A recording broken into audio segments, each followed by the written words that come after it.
Hello प्यारे बच्चों, good morning. कैसे हैं आप सब? टॉप ऑफ द वर्ल्ड यानी बहुत को सभी बच्चे खुश हैं, स्वस्थ हैं। तो बेटा ये देखिए, ये आज की हमारी वर्कशीट नंबर 169A। तो सभी बच्चे वर्कशीट शुरू करने से पहले चैनल को सब्सक्राइब कर लीजिए, बेल आइकन को दबा लीजिए ताकि आगे आने वाली वीडियो का नोटिफिकेशन आपको तुरंत मिल जाए। तो बेटा ये आज की हमारी वर्कशीट है। आपको पता है हमें पहले क्या करना है? सबसे पहले विद्यार्थी का नाम, बच्चे अपना नाम लिखेंगे, यहाँ लिखेंगे अपने शिक्षक और शिक्षिका का नाम। ये हमारे कक्षा 5 के बच्चों के लिए वर्कशीट है। यहाँ लिखेंगे अपना सेक्शन A, B या C, जो भी आपका सेक्शन हो। ये हमारी वर्कशीट नंबर 169A यानी ये हमारी हिंदी की वर्कशीट है। ये क्या डेट है? 15 फरवरी 2021। ये हमारी हिंदी कार्यपत्रिका है जो आपकी पाठ्य पुस्तक रिमझिम से ली गई है। पाठ है स्वामी की दादी। प्यारे बच्चों, आपने पाठ स्वामी की दादी पढ़ा, जिसमें स्वामीनाथन और उसकी दादी रात को सोने से पहले बहुत सी बातें करते हैं और अंत में बातें करते करते सो जाते हैं। तो देखिए आज का हमारा प्रश्न नंबर 1 क्या है। प्रश्न नंबर 1 है, नीचे पाठ स्वामी की दादी में से कुछ वाक्य लिए गए हैं। इन वाक्यों को बोलकर पढ़िए और कहानी के अनुसार इन्हें सही क्रमांक दीजिए। इसके बाद उन्हें क्रमांक अनुसार अपनी कॉपी में भी लिखिए। तो बेटा आपको कुछ वाक्य दिए गए हैं, आपको बताना है कि पहले कौन सा वाक्य आएगा कि पहले क्या हुआ था।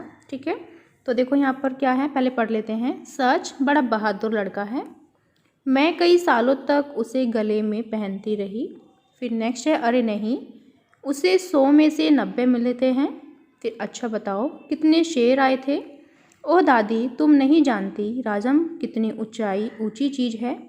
दादी भी रुक रुक कर बोलने लगी, फिर वह भी सो गई। तो आपको बताना है, देखो यहाँ पर पहला जो लिखा है, पहला वाक्य ये आएगा कि ओह दादी, तुम नहीं जानती राजम कितनी ऊंची चीज़ है। ठीक है, तो उसके बाद क्या आएगा? देखो उसके बाद आएगा, अरे नहीं, उसे 100 में से 90 मिलते हैं। तो ये हो जाएगा हमारा सेकंड। फिर उसके बाद मैं कई सालों तक उसे गले में पहनती रही, ये हमारा थर्ड हो जाएगा वाक्य। फिर सच बड़ा बहादुर लड़का है, ये हमारा 4 वाक्य हो जाएगा। उसके बाद देखिए, अच्छा बताओ कितने शेर आए थे, तो ये हमारा 5th वाक्य हो जाएगा। फिर नेक्स्ट देखो, दादी भी रुक रुक कर बोलने लगी, फिर वह भी सो गई, तो ये हमारा 6 वाक्य हो जाएगा। तो ये हमने इनको क्रमानुसार लगा लिया है, तो सभी बच्चे अपनी कॉपी में लिख लेंगे। फिर नेक्स्ट देखिए बेटा, आइए आज कुछ नया और मज़ेदार सीखते हैं। नीचे लिखे वाक्यों को ध्यानपूर्वक पढ़िए और देखिए कि दोनों वाक्यों में गोली शब्द के अर्थ में क्या अंतर है। राजम एक झाड़ी के पीछे छुप गया और वहीं से गोली चलाकर शेर को मार डाला। डॉक्टर ने उसे खाने के लिए एक गोली दी और इंजेक्शन भी लगाया। तो यहाँ पर देखो बेटा, गोली का अलग शब्द है और यहाँ पर गोली का अलग शब्द है। गोली होती है जो हम खाते हैं जब हमारे सर में दर्द हो जाता है, बीमार हो जाते हैं, और यहाँ पर वो गोली है जो बंदूक की गोली होती है। ठीक है, तो आपने सही पहचाना, इन दोनों वाक्यों में गोली शब्दों का प्रयोग अलग अलग अर्थ में हुआ है। पहले वाक्य में गोली शब्द का प्रयोग बंदूक की गोली के लिए और दूसरे वाक्य में गोली शब्द का प्रयोग दवाई के लिए किया गया है। इस प्रकार के शब्द जिनके एक से अधिक अर्थ होते हैं अनेकार्थक शब्द कहलाते हैं। तो प्रश्न नंबर 2 देखिए, निम्नलिखित शब्दों का प्रयोग करते हुए दो ऐसे वाक्य बनाइए जिनमें उनके अर्थ अलग अलग हों। तो जैसे देखो यहाँ पर एक अंगूठी है, यह अंगूठी सोने की है, यह अंगूठी सोने की यानी गोल्ड की है। यहाँ पर देखो सोना यानी राम को सोना बहुत अच्छा लगता है, तो यहाँ पर सोना यानी गोल्ड और यहाँ पर सोना हो जाएगा यानी सोना, रात को नींद। ठीक है, तो फिर देखो एक हमें शब्द दिया गया है तीर। तो यहाँ देखिए बेटा, यहाँ पर तीर शब्द दिया गया है, हमें इसके 2 वाक्य बनाने हैं अलग अलग शब्द से। जैसे कि तीर, यहाँ पर लिखेंगे तीर कमान से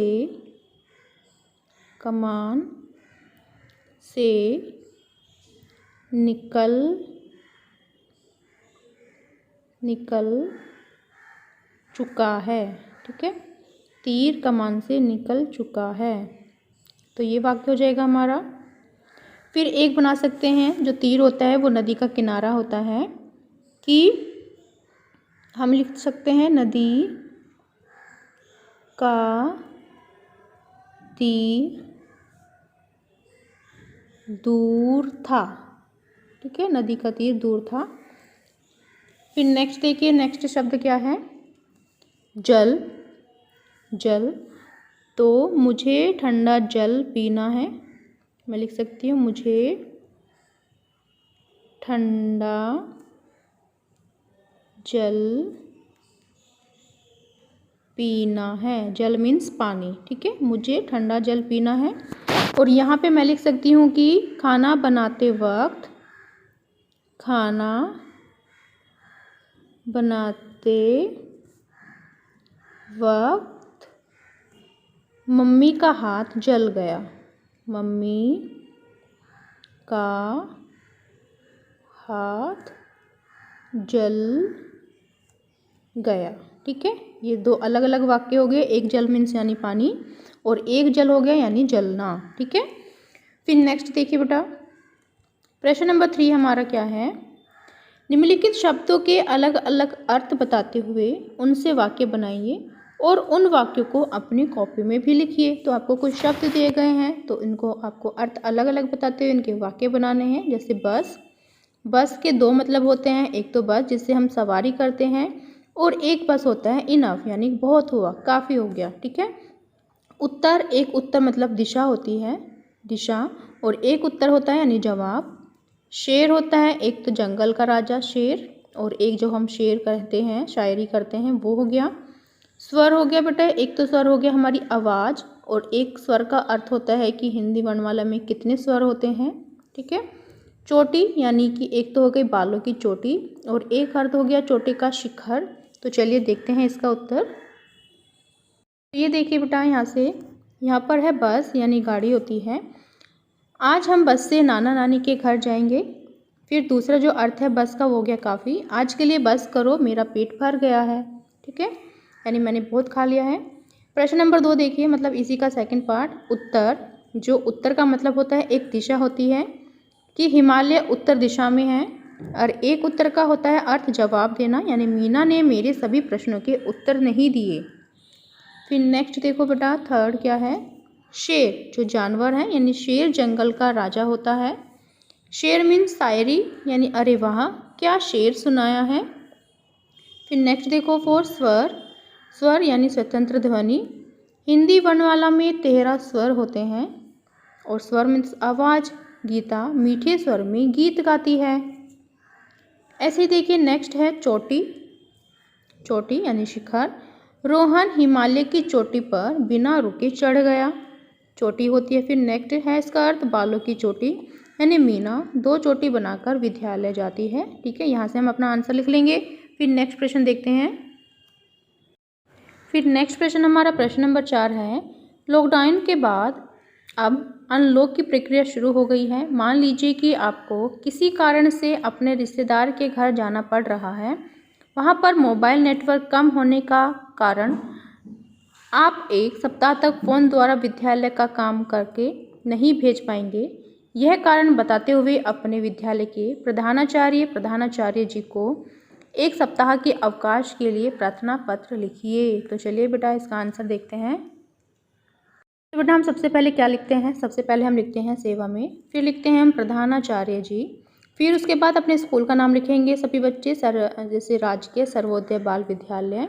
फिर जहाँ पर आपका स्कूल है उसका पिन नंबर डाल देंगे, ठीक है। फिर उसके बाद दिनांक यानी डेट डालेंगे, जैसे कि आज है 15 फरवरी 2021। फिर किस विषय में हम अपना पत्र लिखते हैं वो विषय डालेंगे कि ऑनलाइन कक्षा न ले पाने हेतु प्रार्थना पत्र। उसके बाद लिखेंगे महोदय, ठीक है।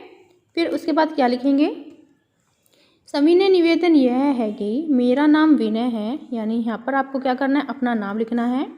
मैं आपके विद्यालय में कक्षा 5 का विद्यार्थी हूँ। मुझे अचानक अपनी नानी के यहाँ जाना पड़ रहा है। यहाँ पर मोबाइल नेटवर्क कम होने के कारण मैं 15 फरवरी 2021 से लेकर 22 फरवरी 2021 तक ऑनलाइन काम नहीं कर पाऊँगा। मैं वापस आकर सारा काम पूरा कर लूँगा। कृपया करके मुझे 1 सप्ताह का अवकाश देने की कृपा करें। मेरा प्रार्थना पत्र स्वीकार करें। धन्यवाद। आपका आज्ञाकारी शिष्य विनय। यहाँ पर सभी बच्चे अपना नाम लिखेंगे, फिर अपना रोल नंबर लिखेंगे, ठीक है। तो ऐसे हमें अपना पत्र लिखना है। अपने प्रिंसिपल सर को, अपनी मैम को।